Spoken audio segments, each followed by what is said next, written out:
we have Joe Fier as our guest. Joe is the co-founder of Evergreen Profits. He's a seasoned marketer and applies most of his experience helping business owners grow through fan building and creative ways to monetize. I love that word, monetize. Through his podcast, Hustle and Flowchart, you can bet I'm going to be asking about that name, DIY training programs, coaching, and events, Joe and his team deliver extremely actionable strategies for growing your business and improving your life. Joe, welcome to the Seek, Go, Create podcast. Thanks, Tim. This has been fun and long awaited. I know we've been chatting about this for a little bit. Yeah, I know. We first connected back at PodFest, back before the world changed, right? The way that I remembered you from PodFest is you sent me some pictures that were actually behind me from the stage we were on. I'm like, who's the guy behind me? Oh, it was Tim. And there were actually amazing pictures. It was this packed room in PodFest. It was wild, but great event. Happy we pulled it off, huh? Yeah, I'm glad. That's actually the last full-on event that I went to. How about you? Same. Yeah. And for most people too, that we've connected, it's this weird bond now. We're like, oh, it was the last event ever. Yeah. At least of 2020, maybe, or I don't know. Maybe will. I'm crossing our fingers. Yeah. Got a good friend who's in the events planning space, and she was, at the time we were recording here, she was on her way down to do kind of a hybrid type of an event and seeing if she could pull that off. So anyway, I'm hopeful we can have events soon, because I like meeting people like we did. Same. Yeah, no, it's amazing. But I think there's some innovative things happening with events and going virtual and different ways to connect now, which is really cool too. Yeah, absolutely agree with that. So, all right, Joe, first question I like to ask, I almost got off track. I gave the bio, awesome stuff, man. Mm-hmm. No doubt. We always write awesome stuff about ourselves in the bio, but man, you and I just bump into each other, and maybe we're not at a podcasting conference or something, and we don't know each other. And I just say, hey, Joe, what do you do? What's your response when people ask you that question? Man, I love people. I love connecting people specifically. It's just a natural thing of me. So that I do. So I'm just naturally curious, and I feel like I can kind of jive and vibe or, sink into any kind of friend group or, any walks of life. It doesn't matter where you live, who you are, how much money you got.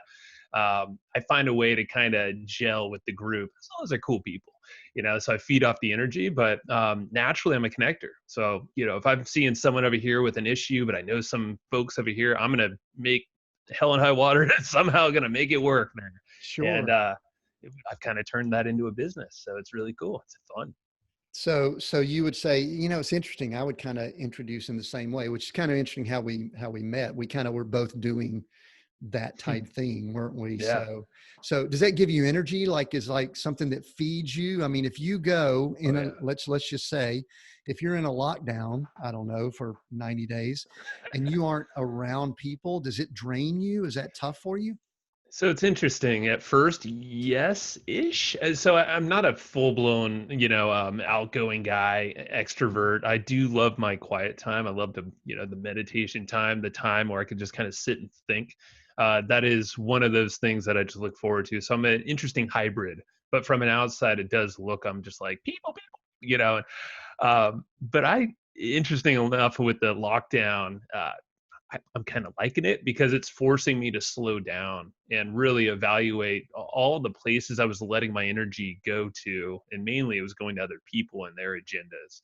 So this has been a really good time for me to really hunker down, and I'm in the thick of it still. I'm definitely not perfected this at all, but I've cleaned up a lot, and I'm just going to say I'm having more fun. And I feel like I'm doing better work and still connecting probably more people than ever too. So I'm honing in on my superpowers even more. Yeah. And we could use some of the tools that maybe we didn't use to their full extent. Oh, yeah. Like what we're doing right now. I mean, we're on Zoom, we're recording this for obviously the podcast. So people could be listening to it either, in their cars or audio, or they may be watching it. But that to me is such a valuable thing that now the world is more familiar with, that some of us were using it, but we didn't think about it as much. It's true. I mean, that's the thing, is we have all these tools that, and even social media platforms are all just tools, but a lot of folks maybe just weren't using them right, or maybe even now aren't fully using them to their how they've been built, I mean, they're connection tools, they're connection tools and continuing conversation. But I still feel like there's a lot of folks that can probably hone in how to use these tools a little better. It's not a post. It's actually a two-way conversation. So, things like Zoom, but even Instagram stories and messages on LinkedIn and all that. If it's transactional, meaning like, hey, if you're just going for the ask or just, kind of posting stuff and not engaging, I don't think you're using the tool right. There's a lot more to be had. And this is the time to really figure out how to use them because you'll stand out really quick. So one of the things that I've put some thought into, this actually totally off any script I may have had already. So congratulations. We've already veered off my I'm prep. good at that. Yeah, I am too. So one of the things that I put some thought into, and I think you would be a good guy that we could brainstorm on this. You mentioned earlier that you're a connector. Mhm. And so when you and I bump into each other at a live event, or we're just walking down the street, or we're in a restaurant or wherever, we're trying to find ways that we could connect with each other. Like, hey, I like your wardrobe. You like my wardrobe? Yeah. For those that can't see us, we're both wearing black t-shirts, Yeah, and yeah. we did not plan it. Did we plan this? We did not, but I could throw on some glasses too. Oh Then man, we could really matchy yeah, match. you look much, much better than I do here. But anyway, so for those that need the visual, but so what you just brought up, I think is something that's critical for Mm, people to be thinking about. We've got these tools, but many of us, I've been guilty of it. We probably all have been. We're guilty of just dumping information at people yep. instead of applying the skills that you and I talked about. We both love, which is we connect. I was sitting in the floor behind you. You and Matt were speaking. I was looking at it. I go, man, this would be kind of a cool picture. I'm going to take it and maybe I can get it to Joe later.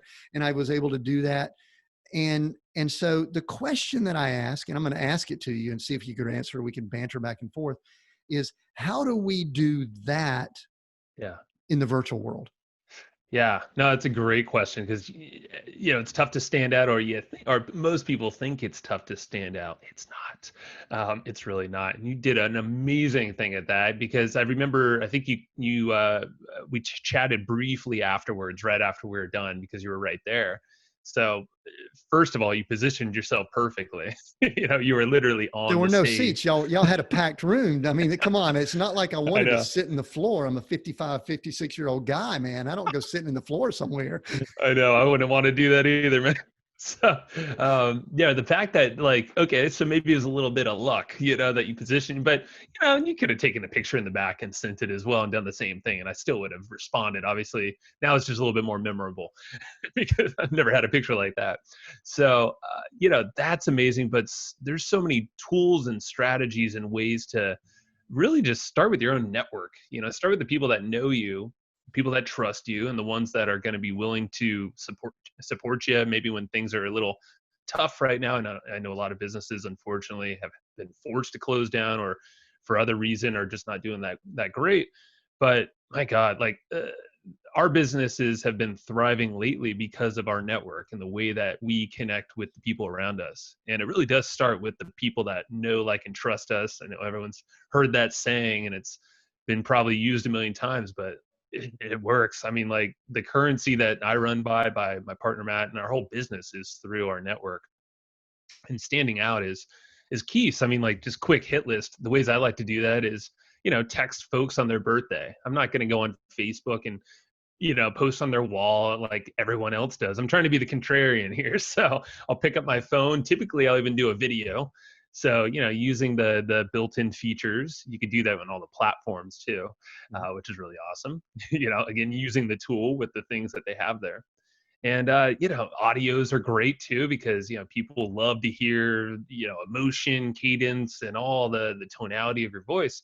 It's huge, and especially now when we can't be face to face, things like that.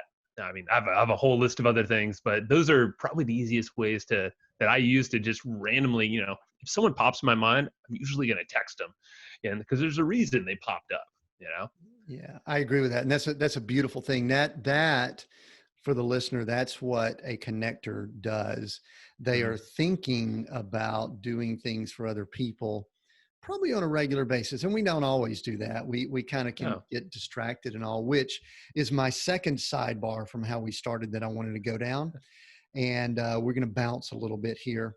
You yeah. mentioned that you kind of slowed down. I might be putting words in your mouth, but you know, March Hmm. 2020 kind of kept going, we realized the country was going to go on lockdown. You kind of slowed down a little bit. You seem like a pretty high energy guy. Now, which leads to another question that relates. The name of y'all's podcast is Hustle and Flowchart. That's Is right. that related to you and Matt, or It is one is. hustle and one flowchart? You nailed it. Yeah, and I'm the hustle, as you can guess. Okay, good. All right, so Yeah. good. That's going to make this question even better then. All right, Perfect. so you were kind of forced to slow down a little bit, Yeah. and people, I was about to say guys, but let's just say people that are energy people many times gravitate towards embracing stuff to do. Mm. They embrace busy calendars. They embrace any, I'm putting words out here that you can agree or disagree with shortly. Oh, I'm nodding. Bright, shiny objects. If they're sitting still for long, they're going to try to find something to do. And there's a reason I can speak to all this very well. Okay. So, so did you change any of that prior to the lockdown? Were you aware that that was your personality, so much so that you were trying to, I'm not going to say go through therapy or anything like that, but you were intentional about adjusting it? Yes, no? Yes, definitely. Okay. And I knew that probably a couple years prior to lockdown, and I can get into that if you want me to. Yeah, yeah, I would, because I like to know what makes people tick. And let Uh-huh. me just go ahead and peel back a layer here. I had that personality for many years. I still do. I think it's kind of natural, Hmm. but the more the more quiet and downtime I have, I'll just go ahead and say it this way, the more money I have in the bank. Yeah. And it's really weird to me because it still doesn't quite compute. So I just wanted to share that. Now you go and talk to us about it and back up if you need to. Yeah, no, this is amazing. So I feel like we're in a perfect. I'm looking at the version of an evolved version of my personality, we'll say, Yeah. in you. It sounds like. So Matt and I actually went on this quest to define who our personalities are about a couple years ago. And it was when we were working on hiring a kind of a COO position in our company, because we didn't want to, a lot of the stuff, we've kind of interests that just don't lie in the operation. So we're just like, okay, get out of that whole stuff. We don't want that. So the first thing we did, we were coached by a gentleman named Tim Francis, and he basically said, hey, okay, I'm going to help you hire this person, but we need to figure out your personality types first. He had us take the Kolbe assessment, Kolbe, Yep. and yeah, I'm sure you're familiar. And it's amazing. I think it's about $50, totally worth taking. And Matt and I both took that, and we took the disc and all that stuff kind of before, right around the same time. The results were just like amazing, because I was on one side, Matt was on the other.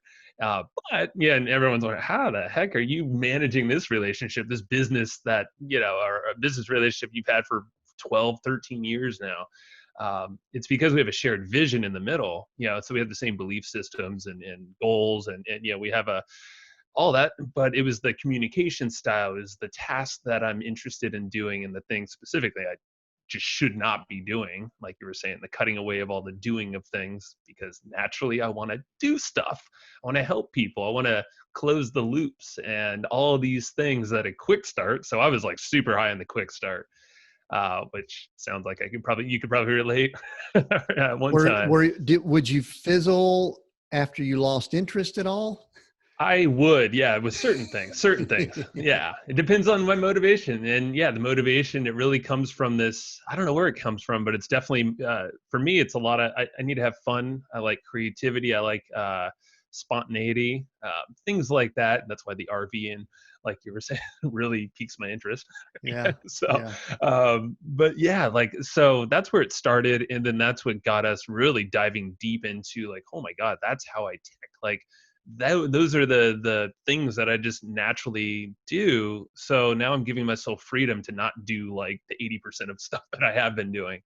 I wish it was that easy to say or to do, but at least it was aware. It was Sure. awareness for like the Yeah. last couple of years. Yeah. The awareness is big. So I want to stay on that. And then I want to talk Mhm. about the partnership thing with Matt, because I think there's valuable insight that you just shared there.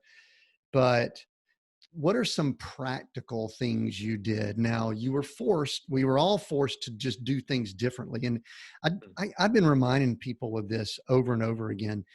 The world is in a reset. This is Mm-hmm. everyone's personal opportunity to be in a reset also.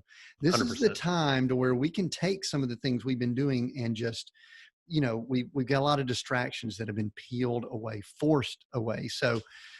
But prior to that, what are some practical things that you did to keep that motor from overtaking and just getting in, I'll say, hustle mode? Yeah. I actually sometimes bristle at the word hustle Yeah. because I know what it does Same. for my personality. So I have to be cautious. I even went for years without wearing a watch. just to wow. I don't wear one, so maybe I'm already advantage there. There you go. Yeah, so the practical things, I mean, there's a lot. So the first thing was hiring someone to get us out of the doing of these things that neither Matt or I surprisingly didn't want to do. Like he is very analytical and yeah, very creative and visionary in his own regard. But the monotony of ongoing tasks and checking in, if it's like a consistent check-in, we're great with team check-ins and all that stuff, but if it's like operational type stuff, we had to get rid of it. So practically, like, we hired someone to basically run that. Since then, she's actually moved on into another company because we honestly started really pruning things down within the last year or so, mainly, which was amazing because we realized all the stuff that all the moving pieces we shouldn't be doing.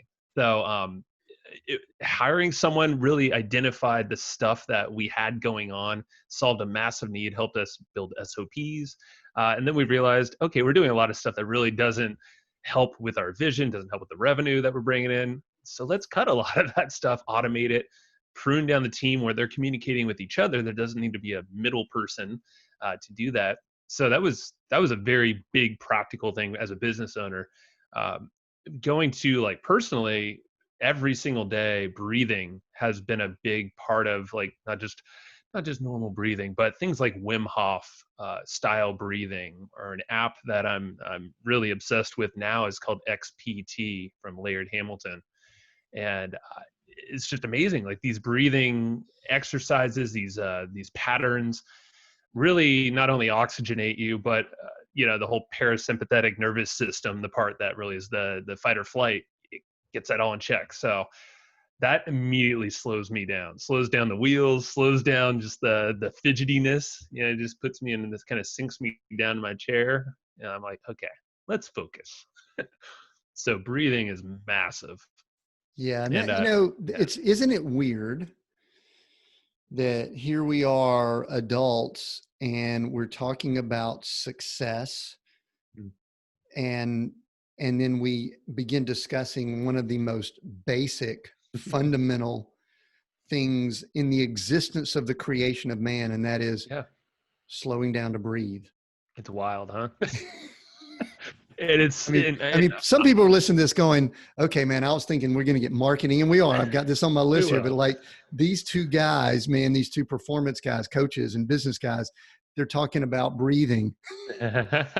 Oh man, until you try it, it's like a natural. It's just a literally 5 minutes. If I know that my wheels are going a little too fast, or if I'm feeling like I'm getting a little short with myself, my partners, my wife, my baby, like, 'cause I have a 9-month-old in the house too, so that's like, compound that with lockdown, and my wife's Yeah. an entrepreneur, so we're like balancing that. Like, and she's pretty quick starty as well, so just imagine, I got a lot going against my quick startness. But breathing, man, 5 minutes, like, that's it's like that fast, like, no joke. So I remember Yeah. I started doing meditating and doing the Mm, same thing. And I realized what I was really doing is, and this was key for me too, what I was really doing was not doing anything for a period of That's it. time. Yeah. And when someone, that's wired to do forces themselves to not do, this is kind of the way I word it. I'm letting my body, my mind, my will, my emotions know who the boss is. I like that. I'm kind of like letting them know you're not the boss, whatever. I kind of like have spiritual thoughts too about it. I was like, no, Sure. yeah, I'm the boss, and this is what I'm going to do. I'm going to put all of you at bay. So I love that. And Mm. I highly recommend that too. It actually did change a lot with my thought process. Yeah. Anything on calendaring or scheduling or blocking time or anything Yeah. like that you could share? Yeah, so I've been actually, so that's something I've experienced, I've played with for a long time. I've done the very structured calendar where, every day I'm going to do this, or every other day, workout during these things. And I Yeah. feel like, and I do that to an extent, but I don't over clutter my calendars. And luckily Matt, my partner, called me out. He was like, okay, I'm looking at your calendar because we share our work calendars. And he's like, I know what you're trying to do, and you're being way too structured for your personality. So he called me out, and of course I resisted. I was like, "What are you doing? I'm trying to be better here. Like, you don't know me." I'm like, "Yeah, you do know me, obviously. You've seen my personality scores, and we share everything." So I took it away, and really built in. What I've been studying is this gentleman named Nick Peterson, and he has this kind of concept called bumpers. Mm. And really, it's just putting in. It's figuring out what are these consistent things that you really think like that you're ultra committed to every single day, or whatever cadence you choose to, even down to eating. And again, not totally perfect on this, but hey, if there's something very important, like for me, it is workout 3 times a week. I Mhm. want to make sure I'm doing that about 8 a.m. every morning is kind of the window or that bumper, and nothing else is getting in the way of that. Wife is, she's agreed to that, and so that's the thing. It's like I build these things kind of outside of business.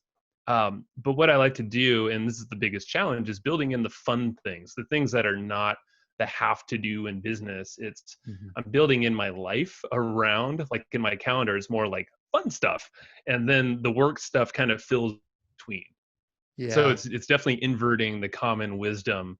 And it's building in these containers where it forces me to get my stuff done very quickly because, as most entrepreneurs, and probably quick starts more, I could be up all night long if I wanted to. Like there's never ending open loops that I know now. I'm never going to solve them all. It's impossible.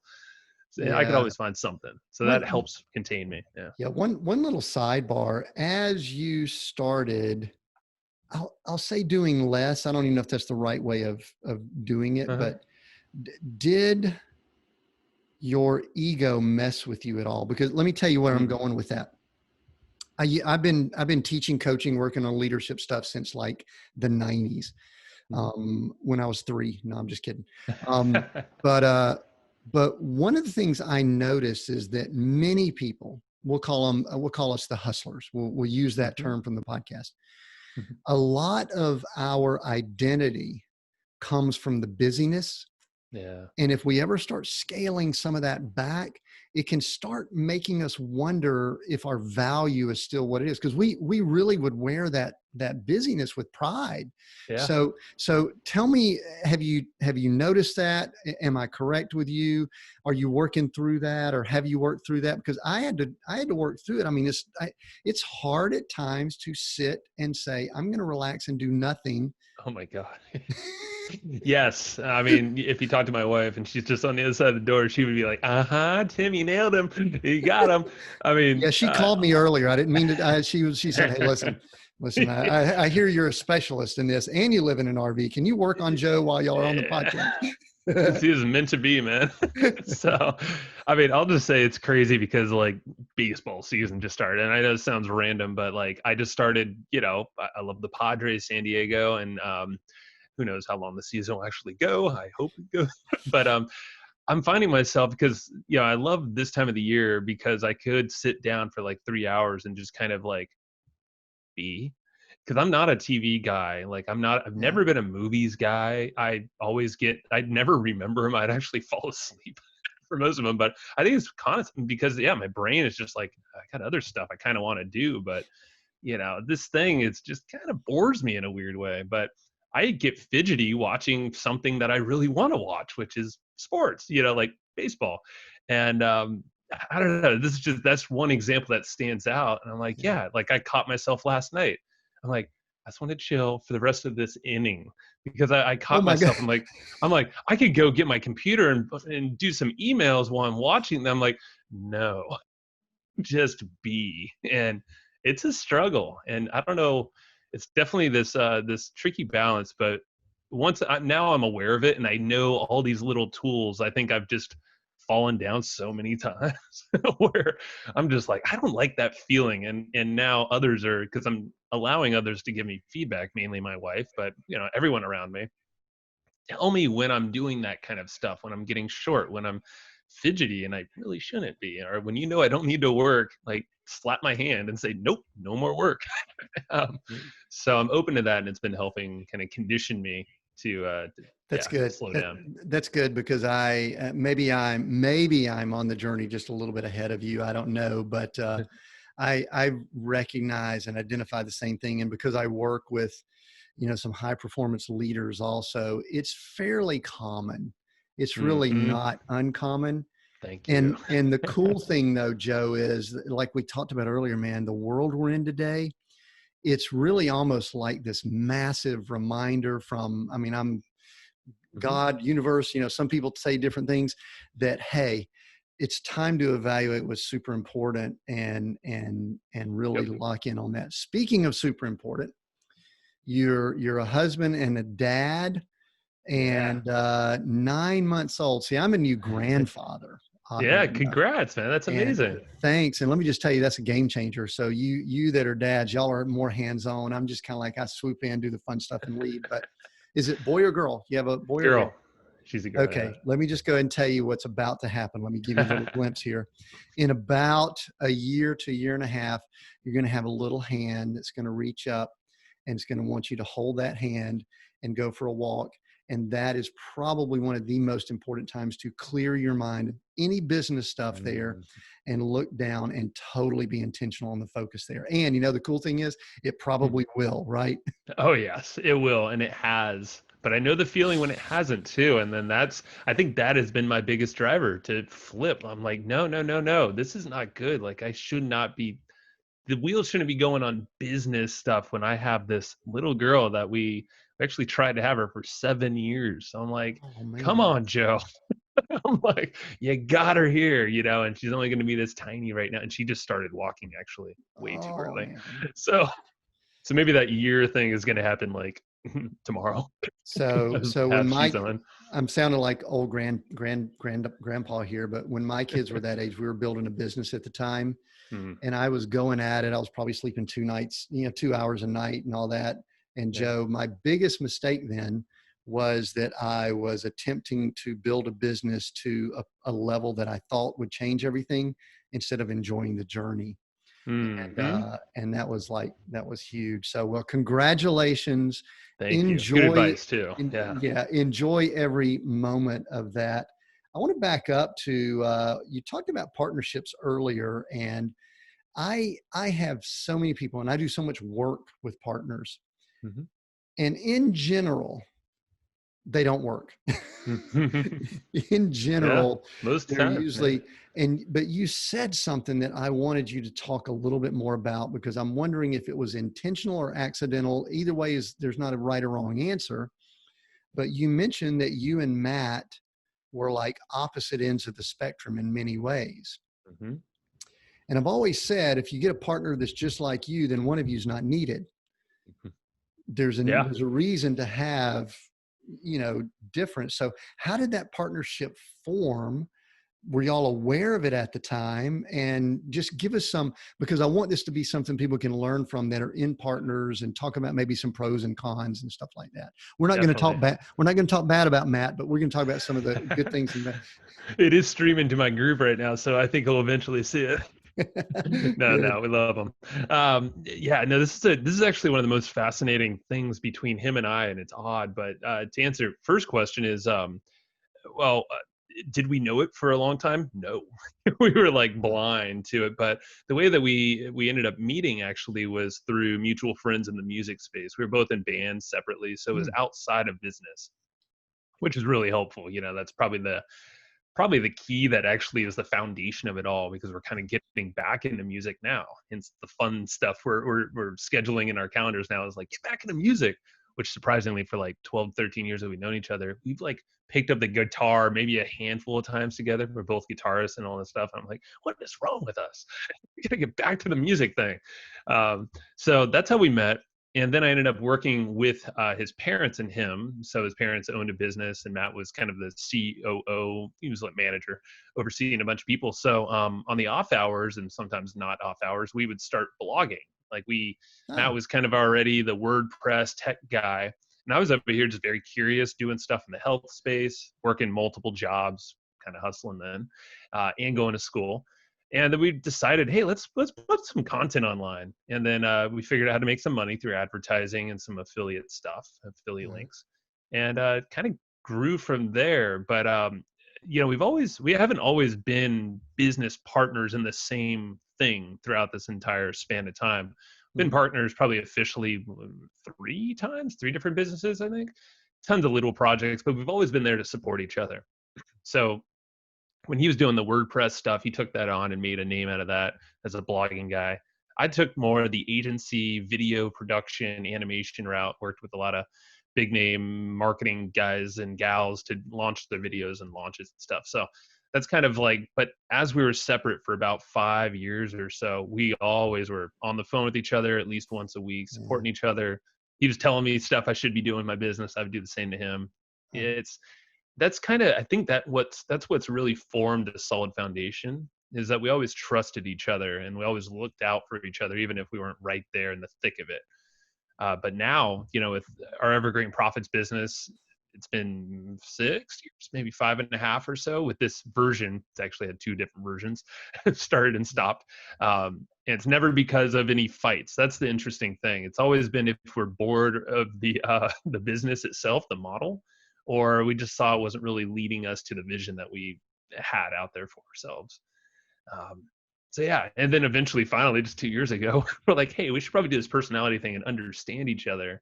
And it right. was actually the DISC assessment, specifically, that gave us this visual. I don't know if you remember the graphs. I think it's towards the end. Y'all were probably We on can, opposite. You were the DI and he was the SC.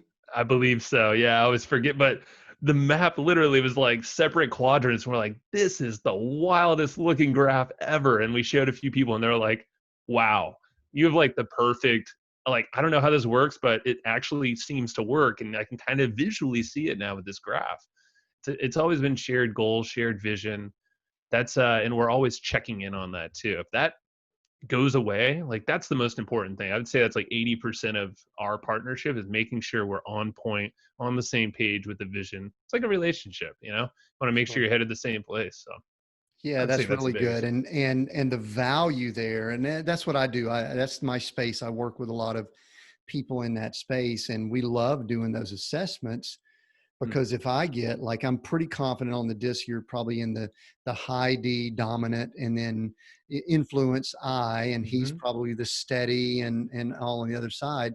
If Yep. you get two Ds as a partner, man, you're going to have problems. I mean, you Yeah. really will. Someone's going to have to. Now, listen, I will tell you, a shared vision, mission, like you said, it can overcome a lot of challenges and issues.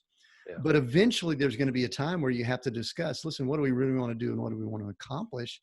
Mm, And then, man, you could be butting heads. So that I love hearing stories like that, Joe, yeah. because I in the line of work I'm in, I'm kind of the guy that's brought in many times when there's problems And then and it's yeah. ugly. Yeah, it can get, and Matt and I have definitely had our issues, but never, it's always been a something we've been able to respect each other, and but now, it's not like we're perfect now, but at least whenever an issue pops up, it doesn't last for more than like 5 minutes, and we always come out better on the other end. There's always a Well, new idea or a realization the that word you happens. mentioned, trust, because y'all Mm, had relationship and probably were friends and things like mhm. that. As long as you have the foundation of trust, you can work through it. Yeah. And, the issue is if that ever creeps in, and it's not, but it's that anyway. Well, I'm That's it. impressed with Thank watching you. you guys and the way y'all function. I heard you speak and listen to you on the podcast, which is really cool. Yeah. Tell us Thank you. about the podcast. Just give my listeners a little bit of an overview of what you guys do. I love it. It's high energy and has a lot of cool things. In fact, there was a quote I recently read about it. So you tell us about it, and then I'm going to ask you Yeah. about this quote while I'm looking it up. Perfect. Yeah, yeah. So our podcast, and thanks for letting me share, is Hustle and Flowchart. And like you said, it's basically our names. I'm the hustle, he's the flowchart. He's a lot more analytical, spreadsheety, and I'm the guy connector, like we were talking about. And this podcast it's definitely evolved, but it started off as us wanting to grow our network and honestly kind of learn from the best in our network, because we already had a pretty decent network from the previous 8 years or so of business together, growing up into this. um, but now it's and part of the big thing when we started is we wanted to give away all of the best stuff away for free. So we used to sell a bunch of training programs, courses, and we had still have a physical newsletter, but we had one that we actually charged $100 a month for. It was like, content straight from us and our brains and our experiences, case studies. It was a lot of work, and it was very difficult to scale. And honestly, we had a good amount of people in there, but we're just holding back the best stuff to the world, and this doesn't feel right to us. Like, there's a bigger play here, and this does not feel like it. So we shut down. It was someone asked me this the other day, and they're like, how much money did you actually turn off when you shut down your course and all that? I'm like, it was either between 20 and 30 grand a month. And I was just like, and they're like, oh my God. I'm like, yeah, it took some balls, but at the same time, it was taking us away from just really being passionate about what we do. So we gradually scrapped things. We didn't just cut it off, and like, so it was definitely a working into it. But our podcast became the main thing, and that replaced our courses. That is our content creation. Now those conversations, we have the best network, our best network. We have an amazing network, and we kind of cherry pick the best of the best, the people that fascinate us. We're just genuinely curious people, and we love to share with people that are wanting to stick around with us and hang with our craziness and weird ideas, because we definitely go off the cuff. And now it's evolved into kind of a reflection of our personality. I feel like now, finally, almost 4 years into it, we're comfortable behind the mic. I'm happy to share the deepest, darkest things, like my dad, committing suicide last year, right before I had my baby, like 3 weeks before. So, I mean, like, I will tell the darkest things that I've realized through that, but the happiest things, like having my baby, and but all these other things in between. And it took a while for us to get to this level. But I think with that openness, and we'll go there with our guests as well, it's long form, so we break them open. But they always say, they're like, my God, that was the funnest podcast. It was just like we were chatting around, having beers, or just hanging out together somewhere. And they always ask to come back. I'm like, I guess we're doing something right. So Yeah, that's cool. It's very that's enjoyable, it. and maybe it's sort of the form that I like also, because I have attempted to go shorter, Yeah. but I don't enjoy that myself. If Hmm. I'm going to connect with Joe, and this is a great medium also to just connect with people, because you and I will probably converse more here than in many other times. It's Yeah. just we've got the recorder going with the mics, and people get to listen in. That's almost my mantra. So I just want to talk to cool and interesting people with the recorder going. That's it. It's almost like we might as well just let it go and let it record. But I want to read something that I actually read last night, that I don't know if this is in Podcast Magazine or something, but Oh, yeah. it says, I'll let you know a little secret. It's only pretending to be about business, talking about your podcast, The Hustle and Flowchart. Really, it's a self-improvement podcast masquerading as a marketing podcast. Tell me about That's that. right. Yeah, I think Matt came up with that line, and it's one that's just like, that feels right. It's honestly, yeah, it's a self-improvement show, because we talk about, like I said, dark place, dark things, but talking about how I'm working through those things. Matt has his own, anxieties, but every entrepreneur does too. And if we're not out there sharing it, like, heck yeah. I mean, other people are going to benefit. And it's pretty wild, because when we share these things with folks, you'd be very surprised. I mean, you're probably not surprised because you're doing it too, but Yeah. in a long form, like, you'll get some people going really off script, and you just see them kind of loosen up. And it's interesting because, we started as mainly a business marketing show, has evolved into this kind of thing now where it's more self-improvement, talking about even uh, psychedelic stuff I've done, ayahuasca and crazy journeys and therapy type sessions. Like, I'm going to share it. And it's interesting because then I'll get these really high level people, business people that we all respect, and like they're going to share their similar experiences. I'm like, man, this is so cool. And it's not the scripted stuff that you typically find on a show or in marketing. Uh, and it's interesting because the people that write into our show typically reference those types of topics more so than the tactics and the strategies of marketing, even though they're always there. They're always wrapped into the things. But yeah, we take notes on every episode. So like the self-improvement stuff, all the apps and the different strategies, breathing techniques, things like that are all in there along with the marketing strategies. So it's this Yeah. interesting bucket of everything. I feel like we're kind of just taking people on the journey that we're on. You'd be I, surprised, like everyone else is on that similar journey. I love it too. And really, like, I have actually have a background, I have a lot of background in business. I also have a background in ministry. Hmm. And you know what, when I started doing a podcast, I can't leave any of that behind. So, and a lot of my background is the collapse. I mean, we were homeless a few years after 2008, living in a Hmm. resort.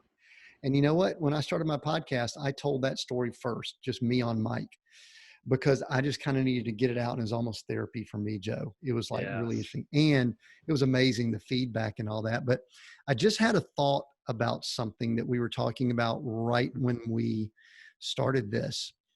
We were talking about being connectors. Hmm.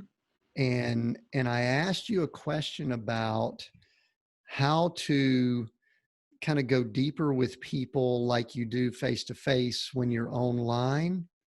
Hmm. And I want you to tell me, did you just give me the secret to that with y'all's podcast? Talk to me about that. Possibly, yeah. I think the podcast, it definitely allows us to just immediately sink in deeper with Yeah. almost everyone involved. So obviously you have Matt and myself, and we do have these therapy sessions too. So it's funny you said therapy, but we do these like once a month. And it's just Matt and I riffing on the good, bad, the ugly, all the above, and putting it out there, and people really love those. But yeah, so our guests 100%. Like they just feel super bonded to us after that show's wrapped up. Typically, I'll hop on a line with them prior to the podcast. Not always, but there's some kind of pre-established relationship coming in, but not always.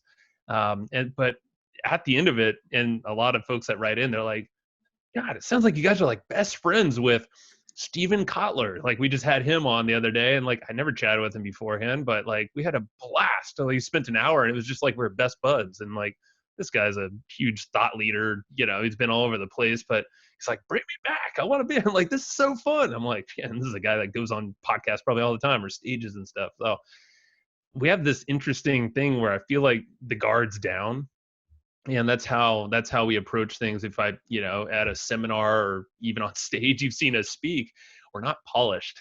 And like we have a general framework we're going to get behind. We know our content, but we're not going to be scripted. Like there's none of that going on. We know the flow, and we're going to basically hit that, but we're going to let our personalities really rule most of this, because I feel like that is what establishes that bond and that connection.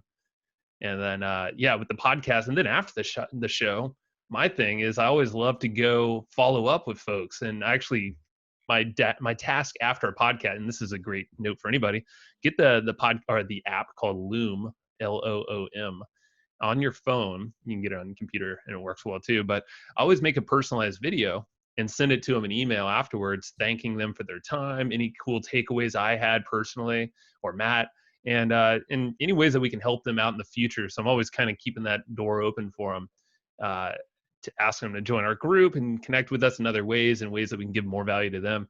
But Loom has been like literally every time I send that, there's always, and I send about 3 at a time because we batch record. There's always at least 2 thank yous that like, "Oh my God, this blew me away. You made my day." Sometimes they said, "You made my week." I'm like, that one video, but I'm like, I guess it's that impactful. And And people are just like, I was right there with you. And I feel like now more than ever, it's things like Loom videos to your customers, to people just thanking anyone, following up with folks. Loom is just a really cool way to kind of organize it a little bit more. You can track if people are viewing it.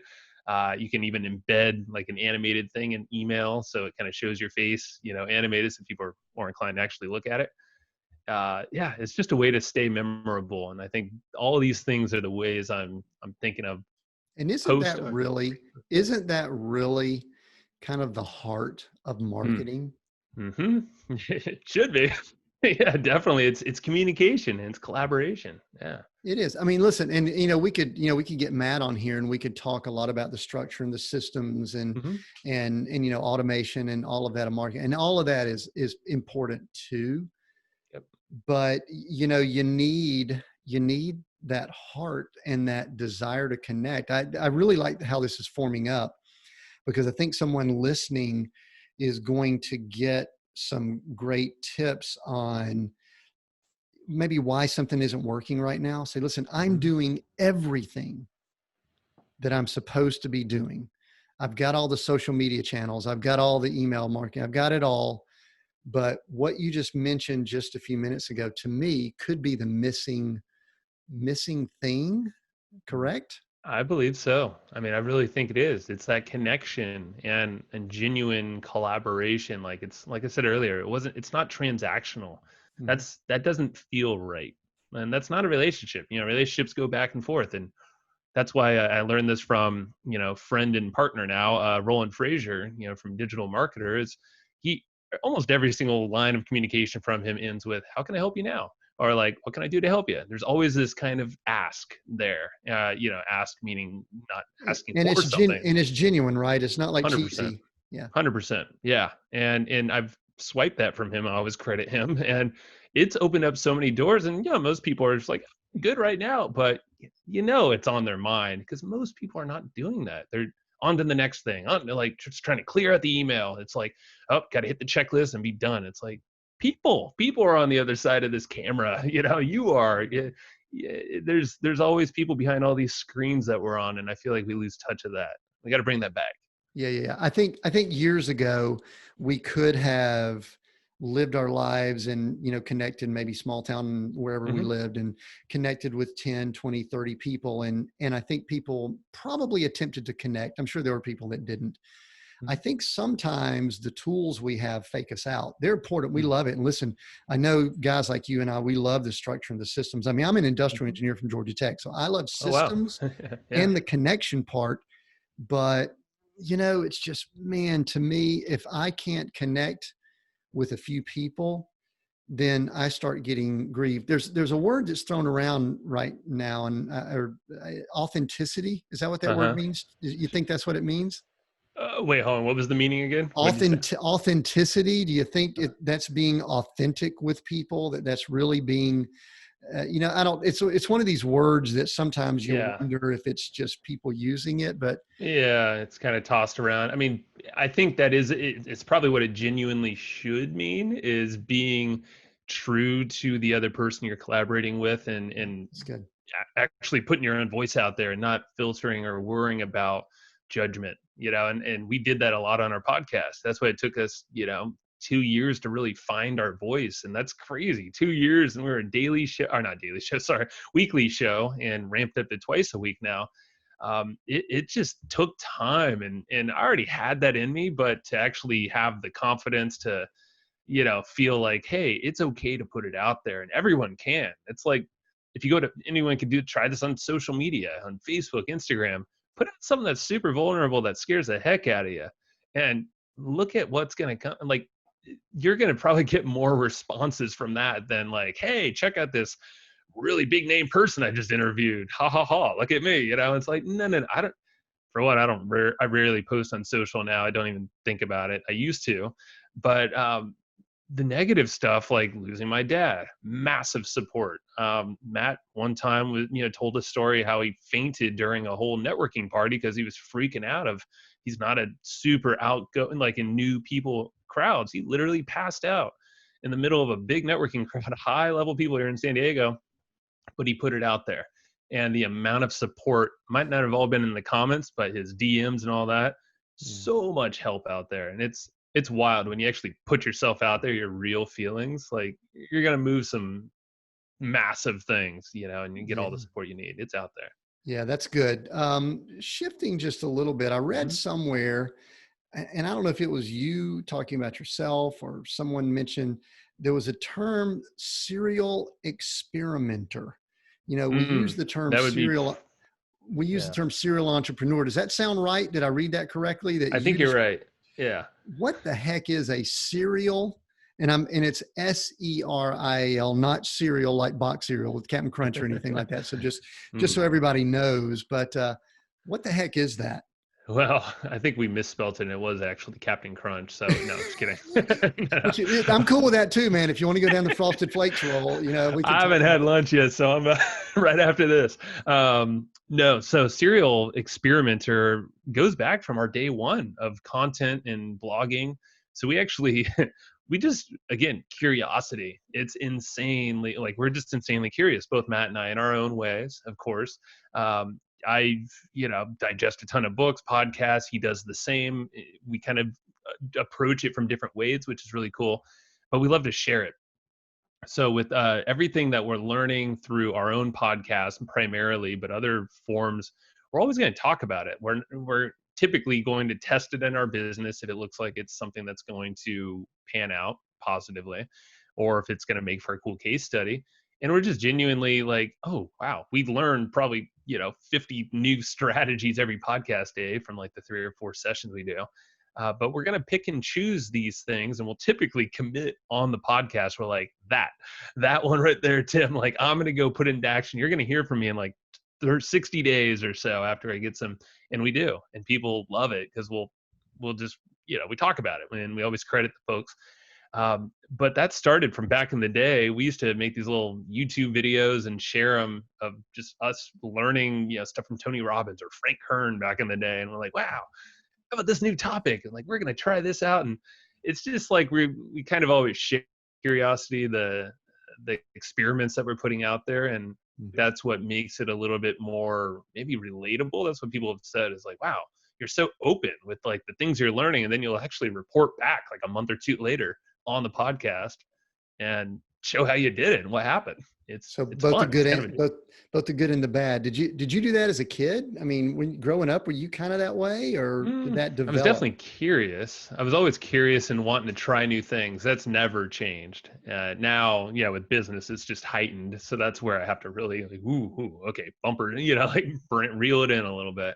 Yeah. Um, I don't know that the sharing part. I was a pretty surprisingly shy kid back in the day. It wasn't until late high school I started breaking out of my shell a bit and sharing a lot more. So yeah, Were it happened late childhood for me. I'll use this term, were you conformist, or you were always pushing boundaries? I'm always curious to Hmm. kind of put together how people tick and Yeah. kind of become who we become. But so that's why I was kind of drilling down. Were you the guy that if they said, Joe, go sit over here and stay there for an hour and do your homework, you did it? Or were Yeah. you looking, going, I wonder if I could shave 15 minutes off this and bolt out of here? Oh man, I wish. No, I was the conformist, and yeah, and honestly, I think it was probably how I grew up. My mom was always very career oriented. Dad was always there to support me as a kid, but yeah, definitely like I had this feeling like I like authority, and now it's like totally flipped. Um, but So when did it flip, man? What happened? I've always kind of yeah, been the rebel guy. I yeah, mean, I'm the guy now when we hear about, lockdown and I hate to get controversial, wear a mask. I'm going like, man, that's for everyone else except for me. It doesn't it's apply all to people right. me. Yeah. But there had to be something that if you were somewhat conformist, was there an event in life? Was it just a decision? What happened that I mean, changed Joe? I don't know. That's an awesome question. I don't think I've ever been asked that. So, I mean, it could have stemmed back to my parents divorcing back when I was in middle school. They separated, and I remember my dad very clearly saying, "All right, you're the man of the house now."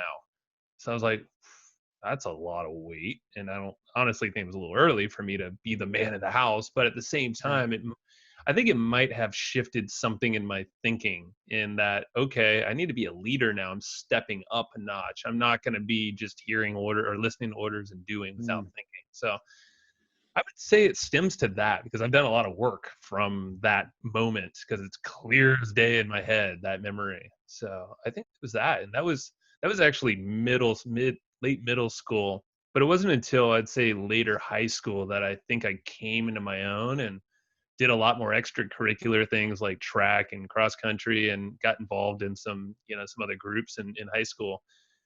And I wasn't really doing that back as, earlier days, Joe. sure. That's Yeah. interesting. Actually, my wife, Glory, her parents went through a divorce, Hmm.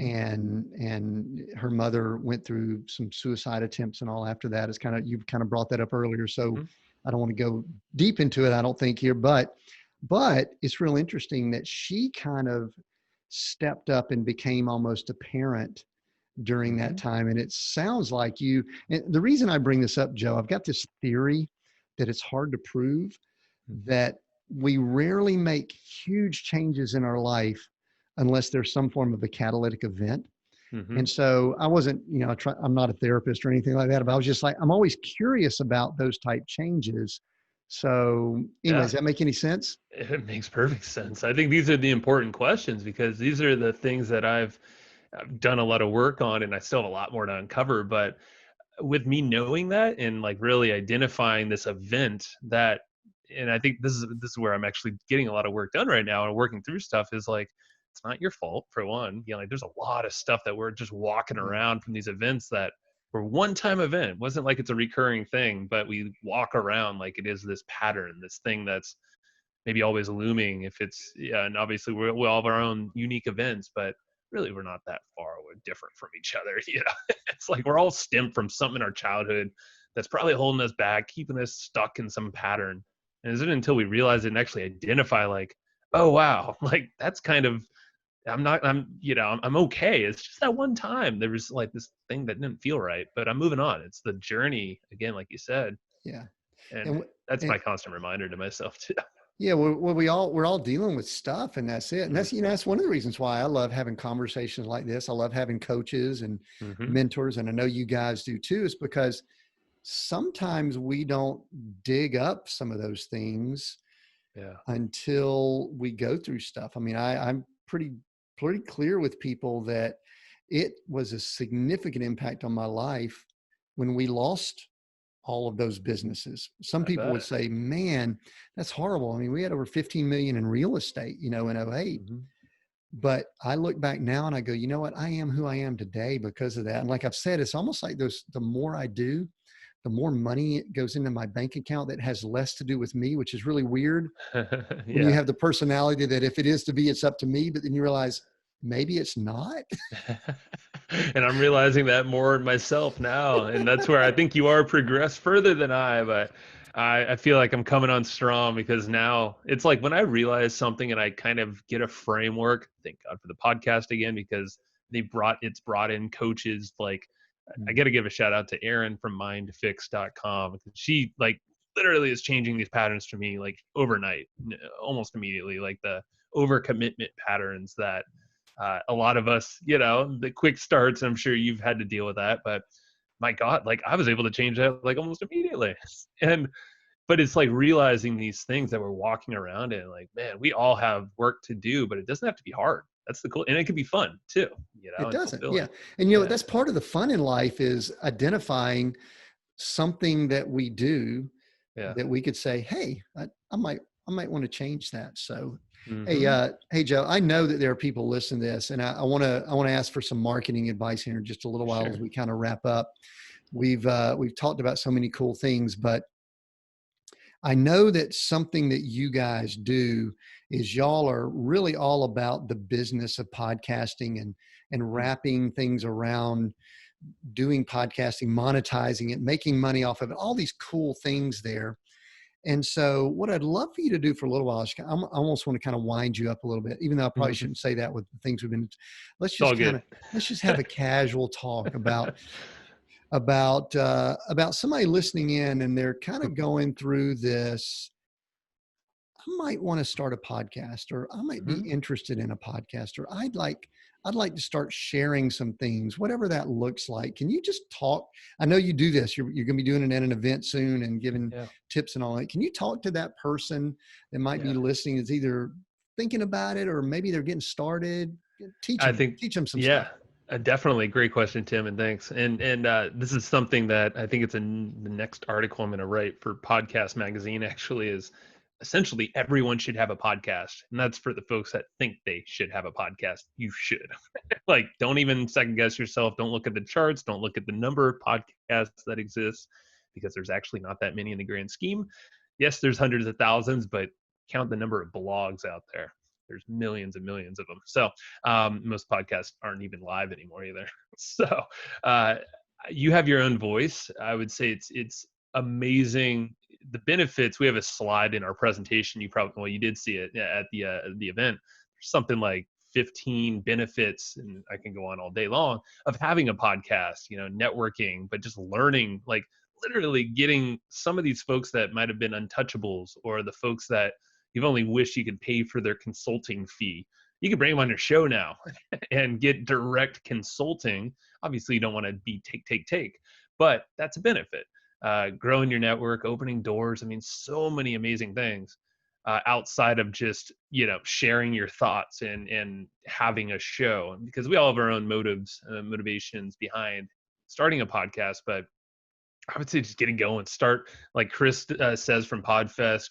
Chris Kremitzos, start ugly. Don't overthink it. Just go, and it literally could be that easy. Like Anchor, it has a platform where it's super simple. No, it's not the one that we choose, but it's definitely a good one. At least no tech, no nothing. Just hit the button and go. Record on your phone if you need to, and your phone. Like, I was actually surprising myself. I used the voice memos on my iPhone the other day, threw some some minor effects on there the other day in a GarageBand, just for playing around. I don't know why. And I'm like, oh my God, it sounded like I'm like having like a $300 microphone or something. And that was my freaking iPhone, like speakerphone. So don't overthink the tech. I think that hangs up a lot of people. Feel like, people feel like they need to spend a lot of money for their podcast. You don't.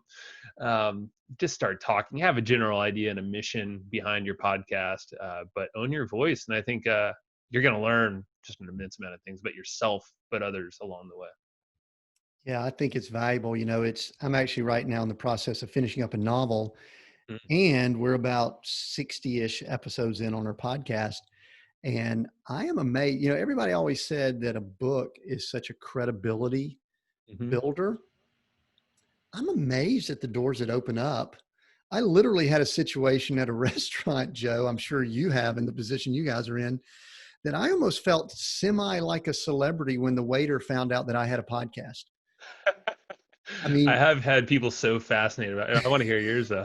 it was weird. I mean, it was the guy, and we were guests of someone. This other guy was paying for my wife and I's dinner, Mm-hmm. but this waiter literally, and I don't think I'm exaggerating, my wife would back me up here, fawned over me when we were just chatting and made sure I gave him the card with it all on, and he subscribed right there. And I'm kind of looking at my wife and the guy that I'm with here. I'm going, okay, I've never kind of been in celebrity mode. And I like, you know, expecting paparazzi when I walk out the door here, but I guess Yeah. a credibility builder, door opener, like you said. I mean, so Mm-hmm. you said you've had So similar situations too? definitely have. Yeah, just it's interesting because I guess I don't know the exact stats of how many podcasts exist, but I know it's at least 300,000. It's probably more at this point, but I guess if you start thinking about it, that's not a lot. Like, how many people do we have on this planet? What, 7 billion? Like you are kind of a unicorn if you're a podcaster now that you think about it. And yeah, I guess because we live in these bubbles, we hang out with podcasters, business folks, and all that stuff. So it's kind of just like, hey, you got a podcast, I got a podcast, and but then you step one foot out of that space when I start talking to my friends or their friends or going to dinner when that was allowed. Um, is like, yeah, you mentioned that, and they're like, tell me more. And I've had countless. Yeah, I don't have a specific good story. Like, you probably have a more celebrity story than I have, but Yeah. I'll say that the thing. This is what's really interesting about having a podcast, and Podfest was a perfect example multiple times. the listeners, if they're listening to your show, they're going to talk like you. They're going to kind of think like you, and they're going to really know you before they ever actually said a single word to you. So at Podfest specifically, I think we had probably about 6, 7 people at least, maybe close to 10, come up to us and be like, "Oh my God, Joe! Hey, Joe and Matt," and they dive right into conversation. They'll talk about something I talked about with in my family life or business life, whatever. And I'm just like, "What's your name? Who are you?" And but it's okay because they're like, "Yeah, you never met me before, but I absolutely love the show." But they're you just got to think about the amount of trust that a podcast, because headphones, like I got headphones on. All I'm listening to is you. I don't hear anybody else in my house right now, as I just spilt water all over my desk. Oh my goodness. Actually, it's okay. I think it's for the most part. Oh, that's embarrassing. Because we are professionals. We are professionals. Oh man, that's never happened. That's funny. I think it's contained. I'm gonna say it's contained. All right. So just make sure the keyboard still works. All right, we're good. Oh, good. Yeah. I don't want to see anything sparking on your headphones and microphone and all. That wouldn't be good. I'll just say it's dripping. Oh my goodness. No. Oh my God, slippery. This is live, folks. We are live. I can't make this stuff here. up. Yes. Yeah. So if you're watching right now, please give me a towel. So I don't think she is, but yeah. So kind of lost my train. Oh, the whole thing is you have this relationship with folks prior to ever even meeting them. So think about the implications of selling someone anything after the fact. You typically, like, you have the marketing and the amount of expense going into that. You don't have it anymore because you have that trust and bond already. So that's what I was saying. We're all wearing headphones. So yeah, and I don't it's a have singular thing. because I'm transplanted right now. I don't have mine with me, and so I may not actually be an actual podcaster. But You're fine. everything. We set a theme at the very beginning of this without even knowing it, of how important it is to be connected to people, to think about people, to show honor to people, and that's almost kind of what you just said. That's exactly it. Is that people that have listened to your podcast obviously think that they know you. Yeah. And I think that is the big takeaway there, with having a benefit that we did not see coming, was the fact that, there are relationships that we're building in scale, in mass right now, through just talking through the single microphone. And I don't know how many people are listening right now, but it really doesn't matter. I know it's more than one. It's more than us, and the fact that you can do that now with a modality or a tool, podcasting, and other tools like Anchor that are free, and other ones like, oh my God, like, use these tools and start connecting on a scale that's broad, but then, really harness connectedness. Like, at least this is how I do it, to dive even deeper into these things and these folks that can really open up doors and completely wow you. I mean, I'm completely wowed every day. I just got a message the other day from a award-winning broadcast producer, director. I don't know the exact title. He's like, "I love your show." And I look him up. I'm like, he's like a very, looks like he's a legit Broadway, play or, theatrical guy. And I'm just like, wow, and you like my dumbass show? Well, and he even got back. He's like, "Oh, I love it, man." The cool thing about it is, interesting, not cool probably for him, is that those guys don't have, you hate to say this, don't have anything to do right now. No, he kind of said that. And which leads this kind of my last question before I do a wrap up here, as you're picking up all the water around there. Hope everything's cool. Is that you guys have this list that is your I guess your dream guest, your dream list. Yes. And what's interesting is that I haven't quite taken it to the level you have, where you have it listed out and Google out. But I'm going to ask you maybe to throw out a few names here, just because you never know who may listen or may be able to pass it along. So but let's talk about it, because that's like one of the most powerful things that we have. Yeah. So one of the things I'm doing right now is I'm actually compiling a list of bigger name musicians and people that really aren't able to go do what they do right now. Mm-hmm. And just, I'd love, I mean, because the name of our podcast, we've got, some names in it. I love to pull people in that are super Yes. successful in what they do and all that. But give me some of your dream. Give me a couple of them, man. Throw it out here, and just so Well, that people, it can go out here into the universe. Well, yeah, and I actually got to look up the dream again. So well, let me preface and say what this thing is. Okay, go. So it's a list called the Dream 100, which it's been taken. I think it was Chet Holmes came up with this originally, but again, back to Roland Frazier, he gave us this idea, or at least set it in motion. He didn't tell us exactly this. I kind of stumbled upon it. Was not the genius beforehand. So basically, I asked him in a mastermind. I was like, "Hey." He was asking us, what are you guys looking for? And I was like, well, amazing guests for our podcast. He's like, okay, cool. Make me a list of like 30 people or so. And I'll see what I can do. So, I basically made a list, Matt and I did, of people that were kind of like no brainer. Hey, there's only one connection away, but also some moonshots on there. We put in guys like James Altucher, who we respect, and he's big in the finance space, startup space, and all that. Super connected guy. Dave Asprey from Bulletproof Coffee. He, super big name guy, and we're like, man, that'd be super cool. We could have him. Well, we got introductions to both of those immediately, but also 23 other people. So it was like the next day, Roland was just like, all right, cool. So, and don't hit up Roland to do this because he will not do this. And like, I definitely had to have a relationship with him. But it's something like that. Like, he literally just opened the door to all these folks, and his Rolodex is amazing, but everyone's Rolodexes are amazing. And I think that's the big takeaway here. But the key thing is this list, I made it in a Google Sheet. And that Google Sheet, I put in, now we built it out into 100 names, people like Elon Musk, Bill Gates, Oprah, um, you know, presidents on there, like all like, but at the same time, that list is made up of about, I would say more like 80% are people that are probably one or two touches away from folks that we know are in our network. So Yeah. we know we're going to, actually get some movement on this list. Yeah. The interesting thing with this process, it's not groundbreaking until you start to drop that link into your email in a Gmail or Google based email. So we use Google Drive or Google Suite. And what I did is I realized it puts this little preview on the bottom of every first email you send. So it looks like an attachment. So people get curious. They're just naturally like, what is this thing? And I didn't realize that at first, but then people started telling me because I put it in some thank you follow-up emails after a podcast. And people were just like, oh my God, your list is amazing. I know like 2 or 3 people. I'm going to make some intros for you. Do you mind? I'm like, no, I don't mind at all. Or if they're not on the list, they'll be like, hey, I don't know these people, but I know people like them. And so either way, I think people see that, they're curious. Well, actually, back that up.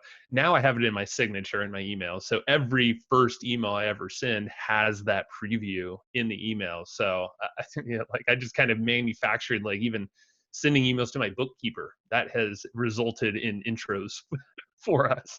And so you never know like who is in your Rolodex when you're emailing, who's gonna look at that list.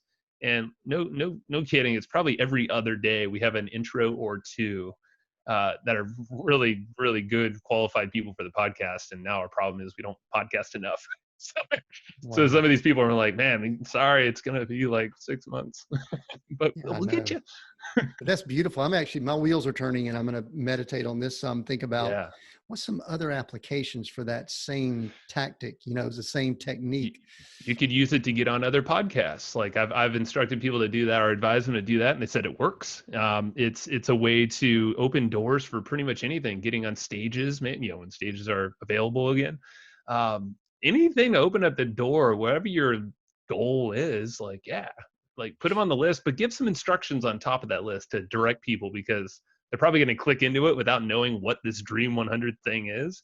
So you want to give them some context first. Yeah, that's excellent, man. Joe, you and I could have a chat for a long time here. I got a Oh, couple I of quick know. questions as we wrap, but listen, listeners sitting here after we've gone all over the place, what is just, I don't know, anything else that you would just want to share just based on conversation or just something else that you wish I'd asked maybe? Oh man, that's a good question because I went all over the place. Or we did. I We mean, these did. Yeah, we went around the world and back a couple times, but feels like it. I would say so. The thing that the catalyst, and you brought up catalyst to, well, two things. Understand yourself, I think, is a huge thing. We went into that. Don't discount that because we all have our own quirks and personalities. Ours just happen to be very similar. But another one is figure out how to collaborate with others around you to open doors. Podcasting will help you, and so will Dream 100. But also figure out how to scare the heck out of yourself by giving away stuff for free, like giving away your best stuff for free. Kind of like where we, essentially turned off all of our businesses, and actually now we give a lot of those things away as bonuses, or they're on the podcast. Of course, that's all totally free. So I'd figure out, because that reinvented a whole model for us, and that allowed us to build a platform that brought us to this point where now, I mean, we're chatting with some, can't say names yet, but like interesting partners that are on TV that we're partners with. I just was on a call with one of them. He's been on a very popular show for about 11 years. And like, I'm like, oh, this all came from the podcast and giving stuff away. And now we're completely diversified as a business. So we're healthier. Um, but it all stemmed from giving away the scariest stuff away in our business, basically for free, but having a plan on how, we're going to bring that yeah, back, that's good. revenue wise. Yeah. That's good. And you're having fun too, right? Oh my God. Everything is based in fun. And that goes for Matt and I both. When fun is not in the picture, bad days happen. So Sure. that's why Yeah, I we know. prioritize fun. That's cool. Hey, how can people connect with you, Joe? How would you like for them Yeah. to reach out if they wanted to connect with you? Oh man. I think we talked about it a lot. So I'd say the best place to start is go to our Facebook group. And it's very simple. It's a little redirect, flowchartgroup.com. Not hustlegroup.com. It's flowchartgroup.com. And yeah, you'll be able to connect with me, with Matt, and see all the crazy stuff that we're up to. And yeah, it's an awesome place to hang out. All right, very cool. All right, we'll make sure we include that down in the notes. Thank you, Tim. What's next for you? What are you excited about? What's next? What's Oh coming man, up? I wasn't thinking about this earlier, but I got to clean up this mess on my desk. You gotta get some towels or I something, gotta get a right? towel. I'm like, man, I usually have at least a shirt around here, and nothing in walking or reaching. I've used this like weird like hand thing that's so Oh my goodness. Okay, so saturated. so we've No, got some cleanup to do after having all this fun. All right, anything other than the cleanup yeah, that you? yeah, bigger than that. What I'm doing is I'm actively working on doing less of the things that I really don't need to be doing more of, if that makes sense. So I'm optimizing my behavior as a person, but I realize that I can only optimize so much for certain parts of my life. So, and I'm learning this kind of coach through by this guy Nick Peterson is giving me kind of this insight is, our behavior is only going to take us so far. We can only be so good at what we do. And I think on average, it's like you're maybe 60% reliable compared to like a system that's pretty much dialed in, like a tool or an app or something. It's in the 90+%. But like I'm basically identifying the key things in my life where I want to optimize, but also the things that I really feel like I don't need to really optimize, and maybe give myself a break. And Yeah. things like even working out. Like for a while I was like, I'm gonna work out 5 days a week. It's like, why? I'm not a freaking athlete. I'm not an Olympian or anything or whatever. I'm like, 3 days a week is cool. Maybe just get outside the rest of the other, so Yeah. things like that. It's letting myself off the hook and getting really intentional with that kind of stuff. Yeah. That's cool. Very Yeah. good. The title of the podcast is Seek, Go, Create. Which one of those words jumps out at you and why? Just let us know. Hmm. This is last question. We'll be done. Yeah. Create is what stands out immediately. Right now, it's action mode for me, and doesn't mean like crazy action, but it's time to create some good stuff. Got a lot of cool opportunities and things on my plate right now. Um, I just got to do the work, and now's the time, and I'm excited to do it. So I'm going to start creating. Awesome. Man, Joe, it's great to chat with you. I knew we'd have fun. Yeah. Thank you again for joining us on the podcast. I really appreciate you taking the time to share with us.